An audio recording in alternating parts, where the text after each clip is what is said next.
WorthWhile brand that I hope you understand. Work hard, play hard, get up, stack bands. Time to get up, then slap your hands. Chillin' in the club with all my friends. Living in the moment, hope it's never gonna end. Love a new beginning, but I skip to the end. I listen to the beat, I hope to ascend. I hope to cherish, and I hope to win.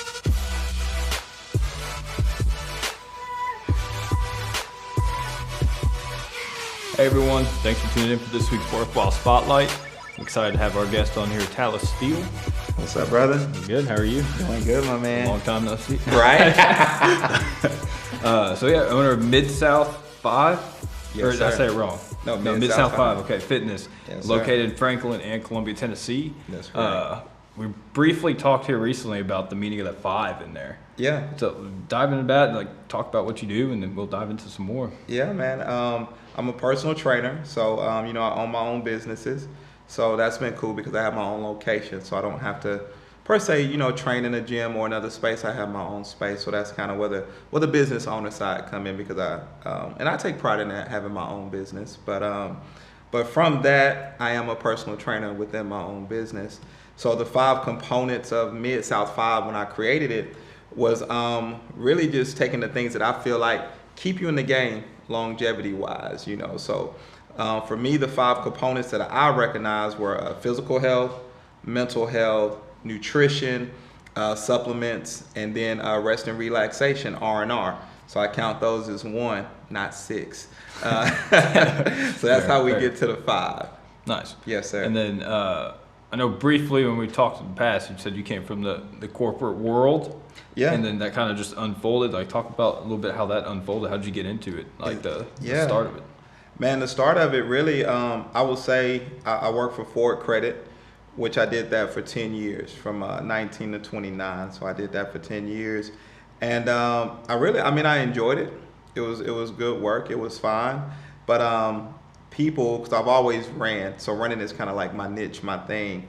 And my sister wanted me to train her for a 5K. So I trained her with my wife, and then people at work found out that I did running, and they was like, yeah. So then I started training them, and I was like, this is pretty good money. But of course, I wasn't certified or anything like that. So at the time, my manager, my boss, whom I love to this day, Miss Vanessa, she said, Thalas, she was like, if you want to stay here, so you need to look at the next 10 years, right? So you need to go back to school, finish your bachelor's, but you're coming up on 10 years. What do you want your next 10 years to look like? She knew I was training, and she was like, if you don't want to be here another 10 years, if this is not what you want, then really look at pursuing, your personal training. And that was kind of the deal. I, prayed on it, talked to my wife about it, and I just took the clients that I had and subleased the space out in Franklin, and it's been 12 years later. Those 5 pillars of that, is that something that you've personally you've unlocked each one yourself on your fitness journey, and then you kind of put them together? Or? Most definitely. I feel like, so I'm 41, so the thing is, and I say that from the perspective that I still do a lot of stuff that 17, 18-year-olds do. I still get out, play basketball, run 5Ks, half marathons, so I can still hang for the most part with the younger folk, but I've only been able to do that because of what I have been doing. Those 5. Yeah, those 5 pillars, because I do apply them religiously. Yeah. And so typically if something is off, if my body's not performing, even mentally, I know that I'm not doing something. So I always look at those 5 components. If I'm hitting all 5, then my body's feeling good. Yeah, my body's feeling good. My business is rolling good. Everything is flowing, even relationships. Those 5 things, because it puts me at my highest level. And then I can allows me to flow at my highest level everywhere else. Nice. So yeah. When did you get into the meditational aspect of it? Well, I would say, I'm a Lululemon ambassador, so I'm a legacy ambassador now. So I did that for about 4.5 years now. It may have been, and that really opened me up into more of just being present, being in the moment, meditating, and being still. So when I started doing that, and we would have work retreats and we would do huddles, I really got to dive into a little bit more, I guess, more the therapy side and the mental health side of training. I always knew the mental component was there, but I would say from there is when I really dove in deeper into it. Nice. Do you have a meditational schedule? You try to hit it daily, Man, or when you work out on days? yeah, the cool thing about meditation, let me get it out, not medication. Yeah, we medicate. No medicate, meditate. You're like, that's a different. Yeah, it's totally different. But no, meditation, man, usually I take what I like to do. If when I'm driving in the morning, when I'm going up to my studio in Franklin, I got 40 minutes to think and to meditate. So I usually take that time within my car to really focus on my thoughts for the day, give praise for the day. And really just, I take a theme and I try to sit on that theme for maybe 5 to 10 minutes. What's an example of that? Like, would you say like an adjective as like positivity, or like a theme for the day, or like? Yeah, it can be. And that's the cool thing about meditation. It can be any of it. Yeah. Right. So I would even take that aspect of how can I show my family love? Like, and I'll take that and I'll just sit back. And that's where I'll focus. So there was a saying that a gentleman said, and I always hold on to it. It's like, your thoughts are like birds. So when you meditate, the birds can fly through, but you don't let them roost or nest.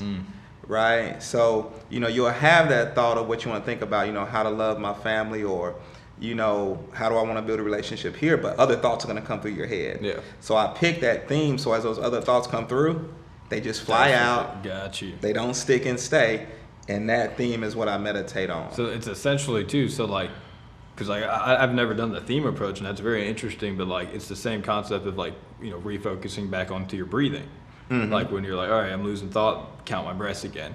And Most like definitely. that's awesome though, because like I said, I'm just focused on the breathing, but having a theme will allow, like every time you let that thought that doesn't have to do with that theme go by, and probably followed by a thought that has to do with the theme. Exactly. It just builds up. How's your perspective on like teaching the meditational aspect? I'm sorry, it's so much about the meditation stuff. That's just like, I'm into that stuff. Like, yeah, no, I enjoy it. I do it a lot with the kids I coach, because I feel like they're the next wave. Yeah. They're the generation that's coming through that, to me, they really need it. Yeah. Of course, we all need it. I just feel like they have a lot much more undue pressures and stresses on them with social media and things like that I didn't have to worry about, coming up in my time. But so I really try to give them a moment to just sit down and breathe. So within my clients, sometimes we'll take a moment at the end of our classes, and I'll give them 15 seconds of silence. Just giving them that moment I'll tell them to grab something. I don't care if it's your favorite food. I want you to hold on to it. Whatever it is that makes you happy, whatever that thing is you love, I want you to grab it and hold on to it for 15 seconds. Breathe in, breathe out, and give them full 15 seconds of silence. So I generally do that within most of my classes, and even with my kids, just teaching them how to breathe, how to relax. And, I call it, there was a book, and I want to say it's The Mindful Warrior, but it was a good book. But he talks about being in the center of the hurricane. So that's kind of what I equate meditation to, right? All the chaos happening around you. Exactly. So teaching people how to just relax and be present and to hold on to that thought allows them to get in the center of the hurricane where it's calm and where it's peaceful, right? So it doesn't stop the chaos around you. No. It doesn't stop it. It just allows you how to sit within it, and then you can start making decisions with all of that stuff around you. Yeah. It's like you learn that I can still move, I can still live, and everything is not perfect around me, because nothing is perfect, right? No. But sometimes the storm will calm down. And when it does calm down, you're still in a good space. It's a great concept with it. Like you said, the eye, like you could still move, and that doesn't matter where you're at. It moves around you. That's it. But if you're present, then it doesn't. Can't say it won't affect you, because it's still it's a nonstop battle of continuing to stay present. But I like that analogy. Yeah. Are you a big reader? A little bit. I'm not gonna lie. I don't read a whole lot. No, yeah. So that's the thing. Like I like reading when it's relevant to what I do. You know what I'm saying? So I'll read like The Mindful Warrior. Most of the names of the books I don't know. The Rhythm of Life, I remember that one's a good one. But most of the time I pick up a book and I don't read page one. So my thing is, if I can just open up any page and it grabs me, then that's my book. Like that's kind of how I choose a book. But it kind of has to be within the film, within the realm of what I kind of like to do. So I'm kind of biased on that. Fair. So yeah, you're not gonna have me reading a mystery murder novel. Yeah. That one, yeah. exactly. Now my sister does that great. I've always been envious though of people that could just grab a book and escape into a book. Like I wish I could do that.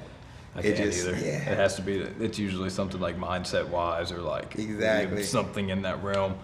That's wild though. I mean, now that you say that, there are people like you can just pick up any storybook and they're gone for 3 hours. Oh yeah, and they're living their best life, man. I'm like, and I cannot do that. I'm slick envious. I'm telling you, I'm jealous, man. Because for me, like I have to go drive around somewhere. Kind of like being around people, even if I'm not, talking to anybody. Just kind of like the environment of people. Yeah. So for me, I like having my time and space, but then I just kind of like moving about. So being still, reading a book is like. It's too still. Yeah, it's too still. It's too still. That's funny though, because I mean, I keep saying that's funny. I don't know why. I've noticed that for this podcast specifically, I keep saying that's funny. I don't understand, but there's just so many different forms of meditation. Like, my brother, for instance, like I'm a big I like to have like music playing, like zoned in, like focusing on breathing. Yeah. But like my brother, he loves listening to music, driving in the car.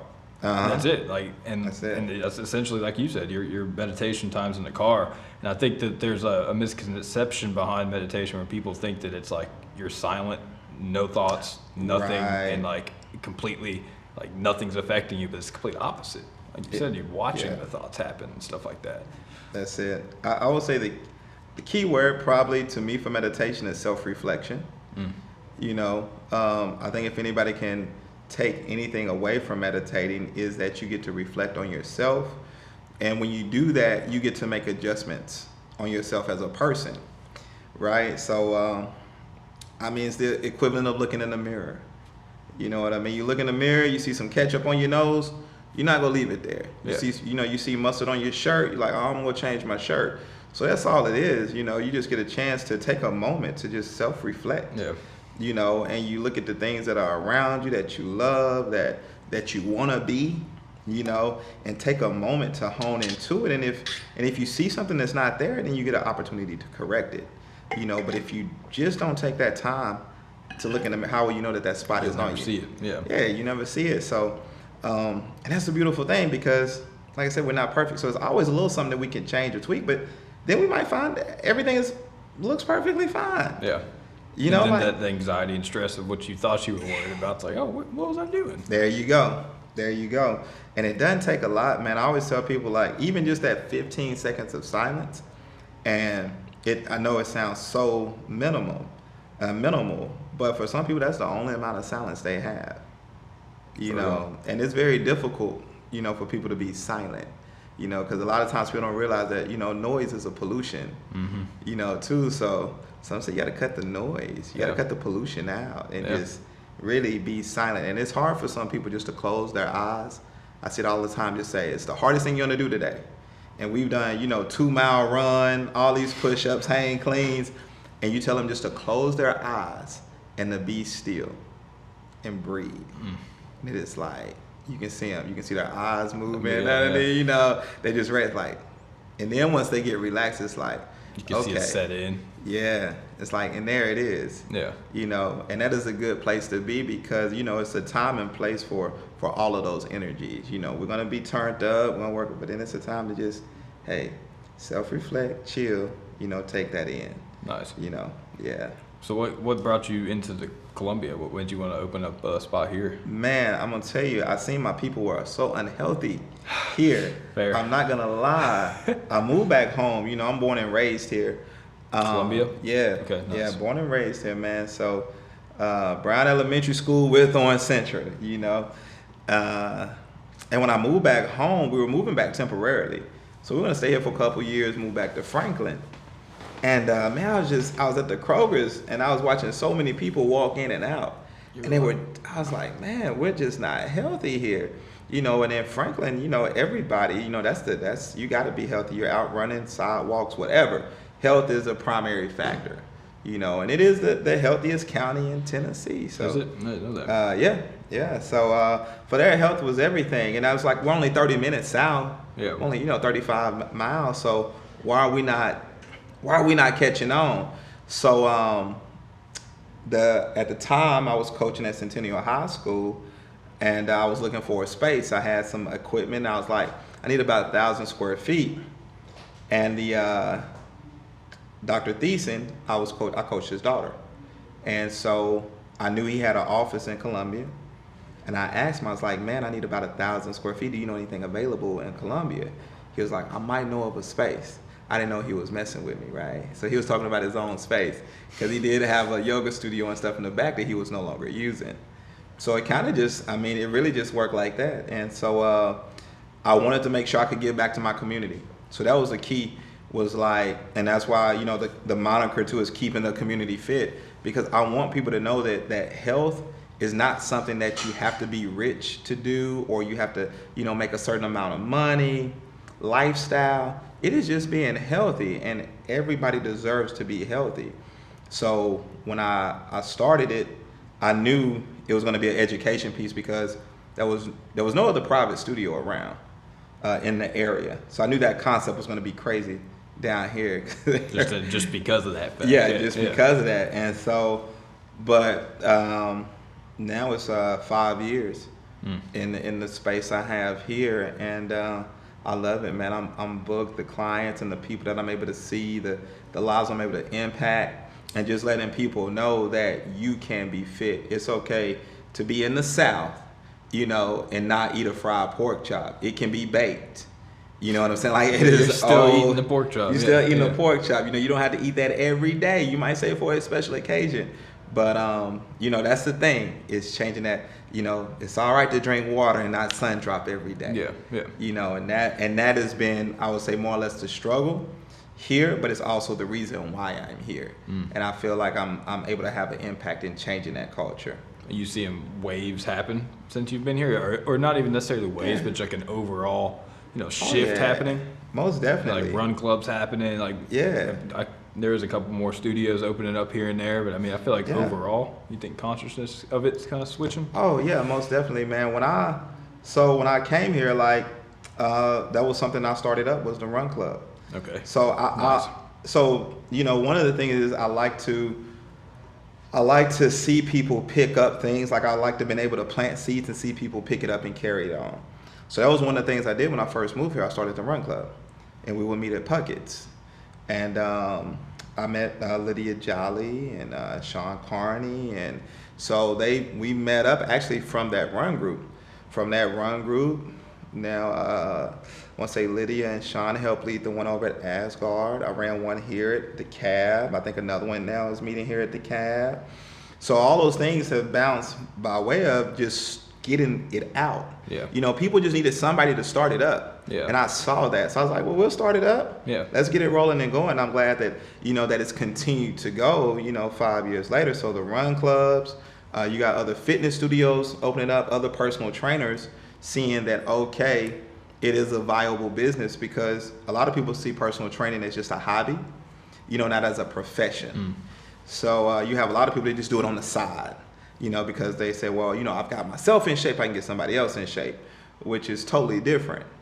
So I took it, to a very professional and, to me, personal level. So other people understood that there is a business within personal training. Yeah. It's not just working for a gym. You can own your own gym. You can have your own space.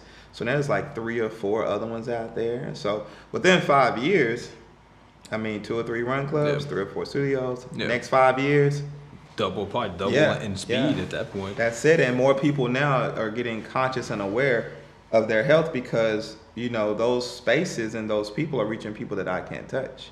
Fair.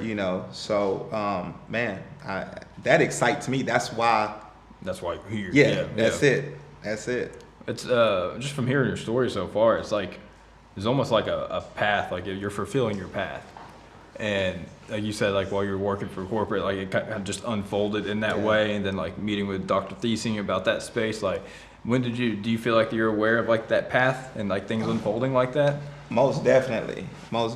I even chose my wife like that. Really? Yeah.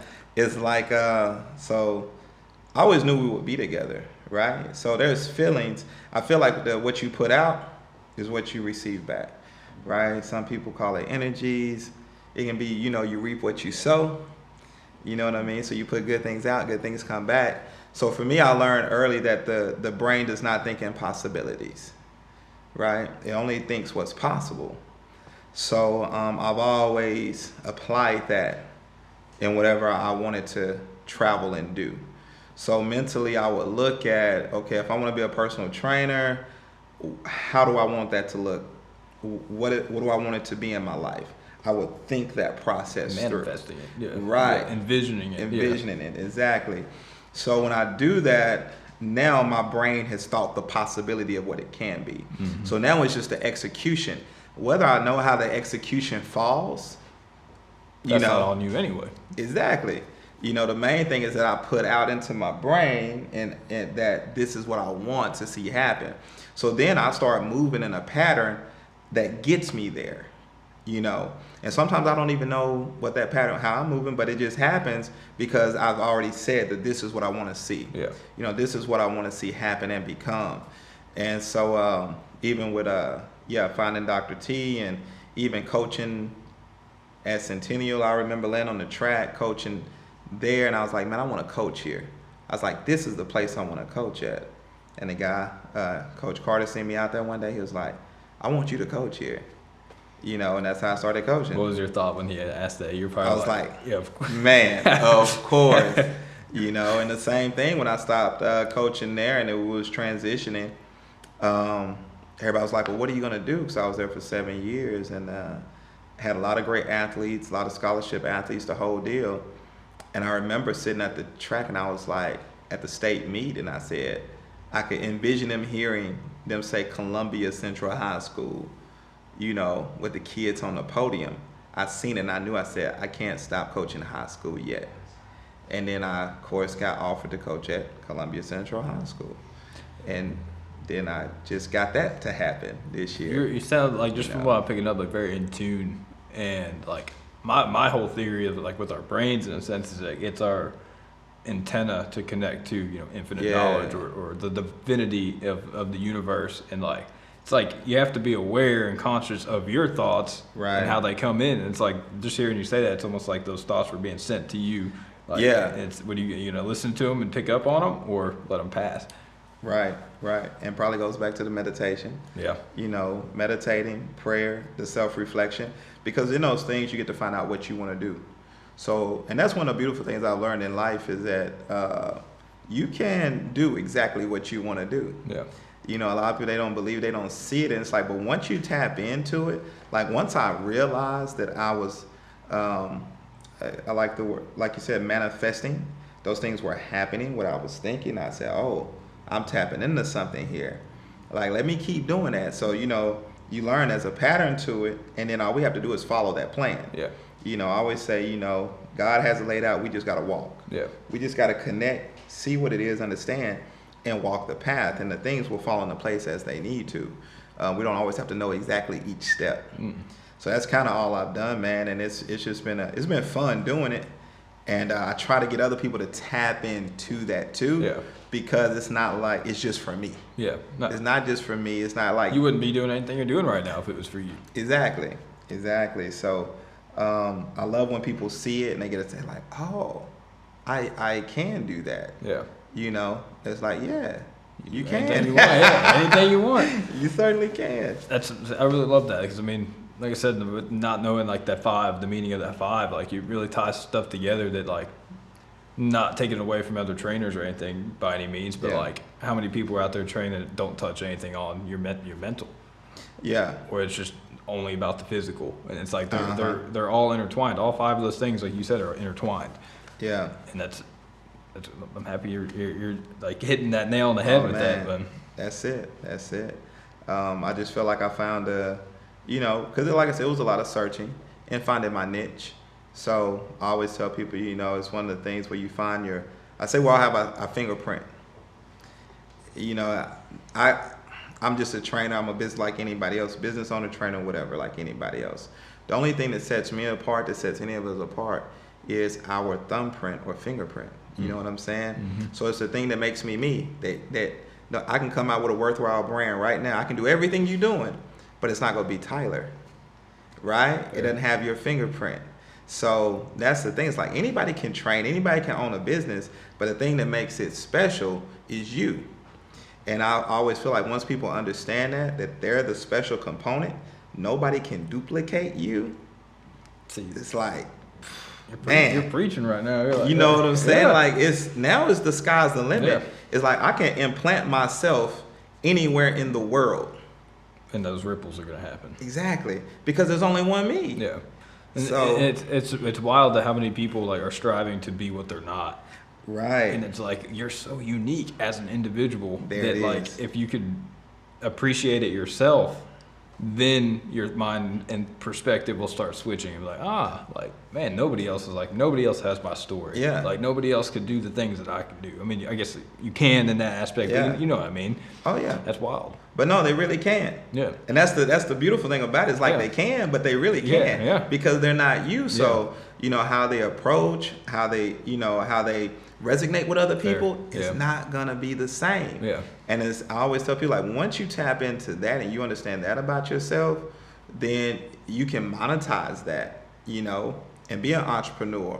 Or not, just understanding the impact that you have, that, you know, you can be creative no matter where you go. There's a space for you in this world. Yeah. So I think that was the biggest thing for me, even on the mental health aspect of it, is knowing that I had a purpose, right? That knowing that wherever I'm implanted out here, I can fulfill something, you know, and that just gave me a sense of pride, and it gave me something that I could, you know, drive myself into.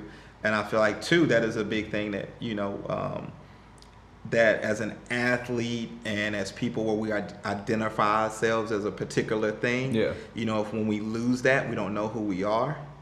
So it's getting to understand who you are as a person, and that, you know, drives you to keep moving forward. Yeah. Because if you don't have that, you know, understand it just on a minimal level, man, it, you know, it can get really dark and rough out there. You know, because you feel like I'm the only one doing this. I'm the only one out here waking up early in the morning and doing this. Nobody understands what I'm going through. You know, you get in that space and it's like, no, you know, there's a reason why you're going through it. You know what I'm saying? And it's coming. Just stay patient. Stay patient, you know, and you'll see it through, and then it all makes sense. But yeah, a lot of times we don't get to stay in that space. Yeah. It's You know a what I consistent mean? day-to-day battle to stay in that place. Yeah. Would you say, and you're very purpose-driven, like you're in tune with that purpose and with what you're here for. When did that realization of like, this is what I'm supposed to be doing happen? Like, was there a time where you were searching for that purpose? Yeah, I would say a little bit. I wasn't necessarily, I wouldn't say necessarily searching for the purpose. I always knew I had something I was gonna help people. I feel like that's always my thing. Like, I love helping people. So from that, it can go into many other realms, right? Like I always tell people, like, my next chapter, probably when I'm 50, I'll probably be a barber, because I like cutting hair. I do it for myself, but I don't like to do it where it's a business. Yeah. But I know it's something where I can help somebody, make them feel good, look good about themselves. Share time with them. Yeah, so I can always transition helping people into other businesses, you know, other entrepreneurship roles. But I would say it was just, I would say my biggest breakthrough, I had to be about 33, 34, and I was rebranding. And so a big thing, of course, I'm black, right? So if you can't tell on that, a black guy in America, you know, there's not a lot of guys that was doing what I was doing. So I already knew that I kind of had, you know, it was an uphill battle. I've been told no. I've dealt with racism, things like that before, that I was surprised that I was going to deal with. And so I noticed I allowed it to hold me back from what I wanted to do, right? Because I didn't want to be told no. So I would keep it in and not put it out there, because if you don't put it out there, you can't be rejected. Yeah. Right? So when I was... It's a defense mechanism in a way. Yeah. Exactly. So once I started realizing that I was allowing a person to hold me back and I wasn't even presenting it out there, I was like, man, this is absurd. In your own way. Yeah. I was like, I'm limiting myself and I don't even know what they're going to say. Like, and they may say no. I don't know. So from that point forward, I knew, I said, I have to put it out there. You know, I remember my mom, she would say, if somebody tells you no, put that O in front of behind the N and move on. That was like her thing. Because she taught me a lot of, really all my business and entrepreneurship things that I know. So I was like, okay, I'm going to put it out there. And if people don't like it, they can say no. Yeah. I ain't gonna say the other one, but yeah. I was about to say it too. but that's it. They can say no. So it was a freedom in it, because I wasn't doing anything wrong. I was just trying to live my purpose. I wanted to train people. I wanted to coach kids. You know, I wanted to show people that I am a viable asset in this space and in the world and in the community. And if they don't like it, they can tell me no, and that is perfectly fine. Yeah. But what I didn't do was that I didn't stop myself for not presenting. Yeah. See, that to me would have been the part of, I don't like the word failure, but that kind of would have been the failing part for me in my journey and what I wanted to get out there. So from that point forward, I made sure, like, hey, this is what I'm doing. Either you want to jump on it with me or you don't. Yeah. And it's okay, but I'm doing it. Yeah. I'm doing it. And from that point forward, it's just been, I say that has been the point where I feel like that was the missing piece of connecting, you know, the purpose and seeing everything manifest. And then once that happened, you're like, that's when the businesses blew, the client, like everything just, boom. It was no longer a search of, you know, are they gonna accept me? Are they going to appreciate me for me? It's almost like at a level, it's like it was that you hit that acceptance. Yeah. And at that point, it doesn't matter, man, who else accepts you. It doesn't. It's strong. It's strong, and it's like if people can get there sooner, you know, man, life is so much easier. You know, like you said, you're still gonna have your struggles, but man, you're not trying to figure out who you are. Yeah. You know what I mean? It's up to them at that point. Yeah. It's up to that person. Referencing that back to like the eye of the hurricane, like I feel like once you could be in the eye of the hurricane, all this stuff's happening, but once you're self-acceptant, it's almost like the vehicle is now present that you can now take on the path, and you're still, you know, all the stuff's still going on around you, but you're on your path. Exactly. That vehicle's moving. You got mentors at all? I know you said your mom was pretty influential. Do you have any mentors outside of her or her? Or she's really my main one. My sister is my mentor, and I had a lot of spiritual help along the way. Just guys taking me under their wing. So I've had a lot of people, I feel like, whether they realize it or not, I'm always looking for somebody to pour into me. Yeah. Or, you know, I take a little nugget from them. Yeah. So I try to take a little bit from everybody. I feel like I'm always learning. Yeah. If you're not learning, then there's no growth. Yeah. So I always try to pull something from somebody. But I would say from a personal, I would say my mom, my sister, of course, my dad, even my brother, but my immediate family. I look at them for the most part, even if they taught me what not to do, I take that as a lesson point. You know, because a lot of times we feel like experience is the best teacher. And I'm like, nah, you ain't got to shoot me to know I don't want to get shot. Yeah. Like, you can tell me about your story, about how it felt, and I'll believe it. I'll believe it. So they have definitely taught me what to do, what not to do. I think that just comes from probably being the third child, the baby out the family. So I got to kind of sit back and watch. Seen them unfold. Yeah. Like, I'm not going to do that. I'll do that. Exactly. I'm not going to do that. Yeah. Exactly.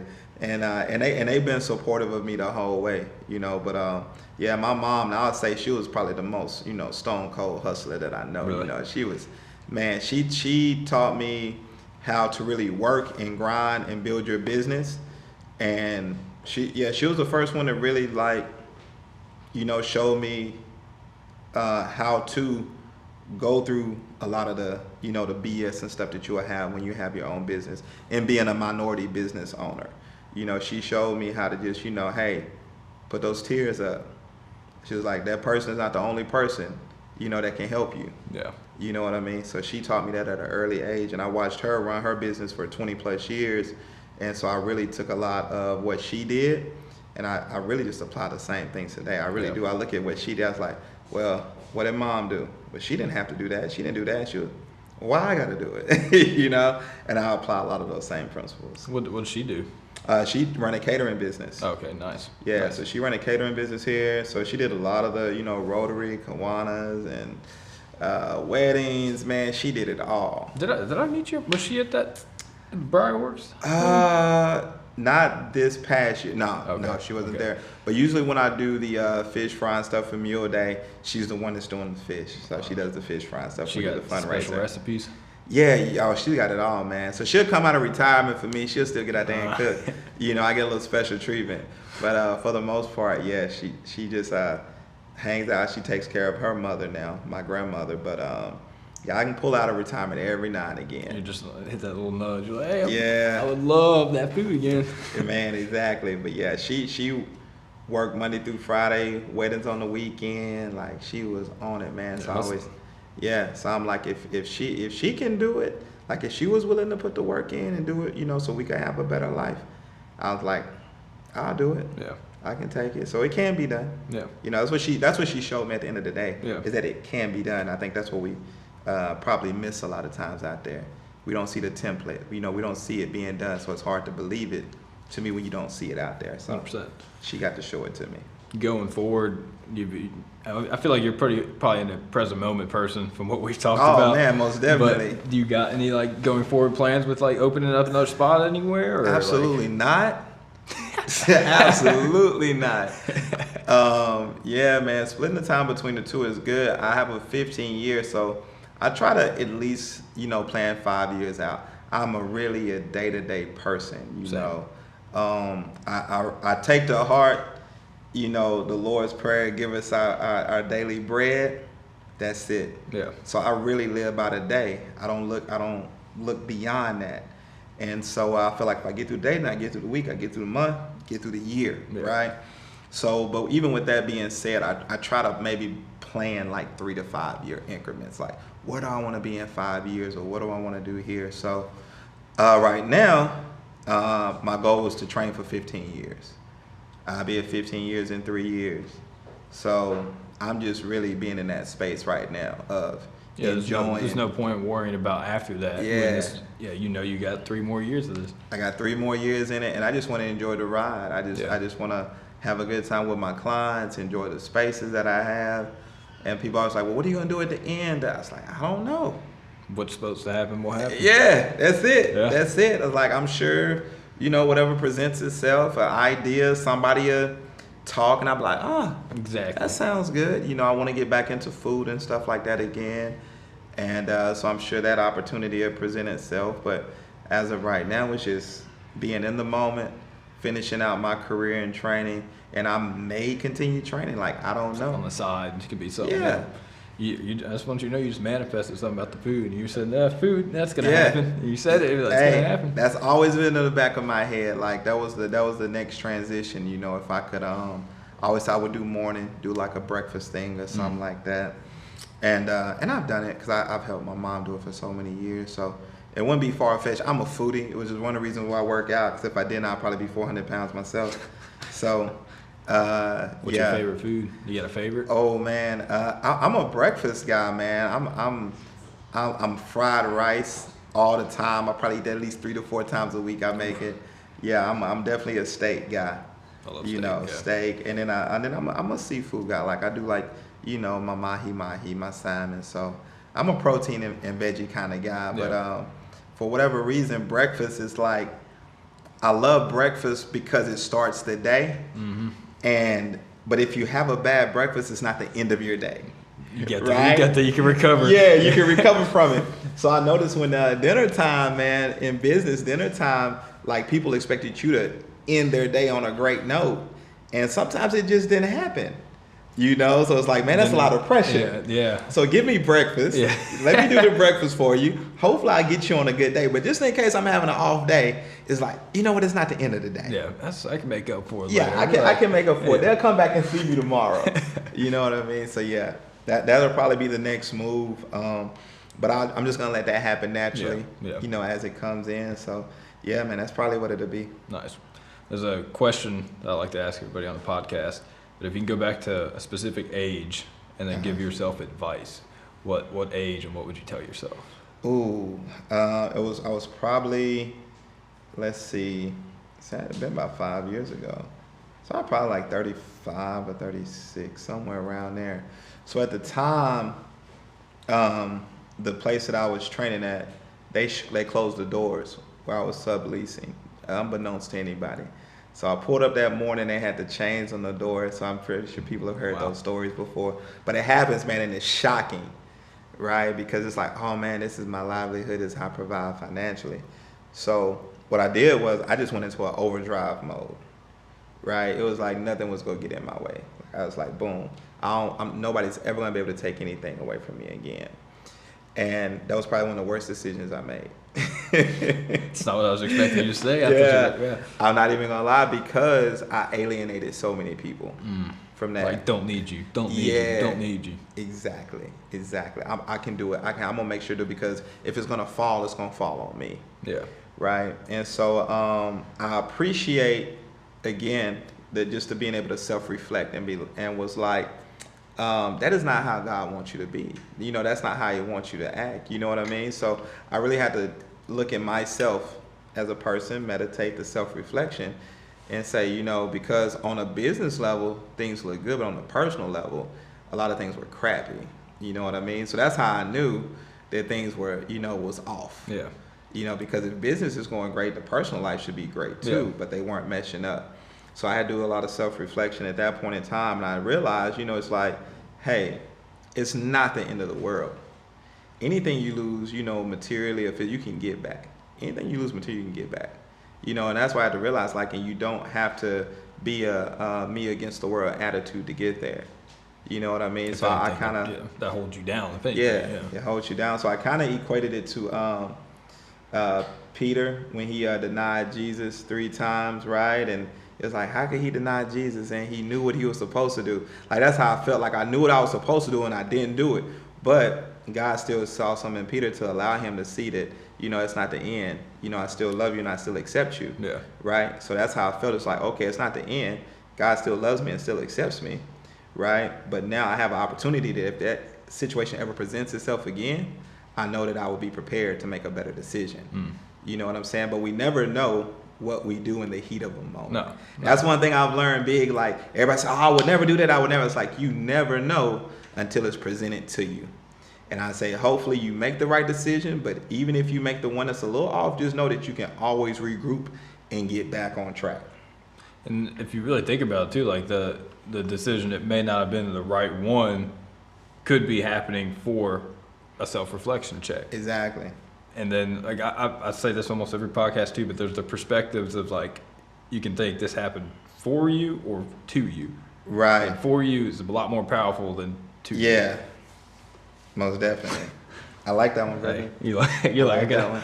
I like it's that powerful. One, I'm taking nuggets right now. Yeah, take it. Because yeah. that one I learned. That's why, like, I almost try and say that almost, like, if it allows me to, and the conversation allows in the podcast, but, like, it's powerful. Because, like, everyone's story, everything that makes you who you are, like, it's the victim mindset.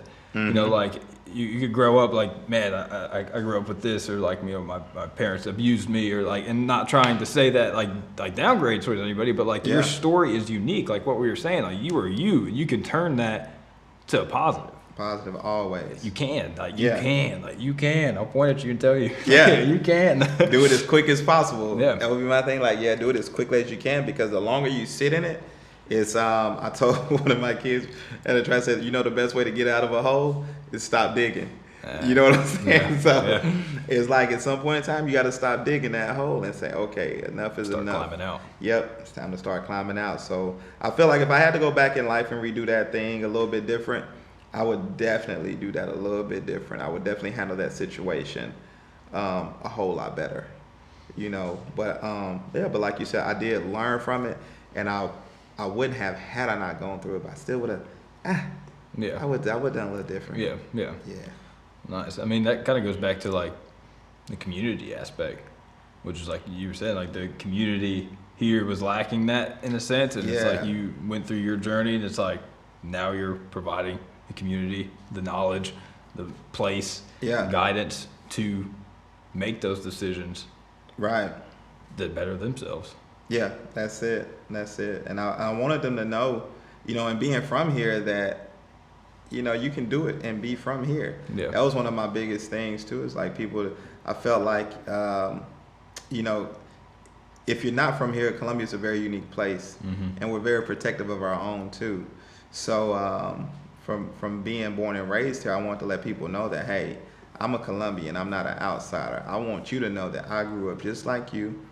I grew up, same country road, same riding bicycle up and down the street, and that you can still be what you want to be. Being from Colombia, a small town, does not have to prevent you from whatever your goals are, health-wise, fitness-wise, whatever it is, business, you can accomplish it even being from here. So moving back home, like that was one of the big things, was letting people know that one of the best ways to get to where you want to be is just first by taking care of your health.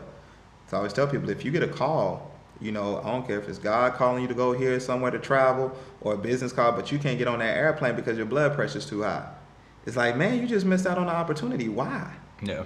You know what I mean? Like, nah, we need to take advantage of that opportunity, right? So that was kind of the thing when I moved back, was trying to get them to understand, like, don't miss out on life on something you can easily just go walk 15 minutes.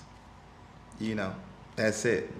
That was well said right there. Yeah. It's 15 minutes. You could scroll on your phone for 15 minutes. Man, that's all we need. So yeah, moving back home and seeing those things happen has been a true blessing, man. It's been a fun ride. So I'm gonna ride it, as long as I can. Yeah. We definitely know we got 3 years left on the table, so we're gonna ride it there. Then what's next is what's next.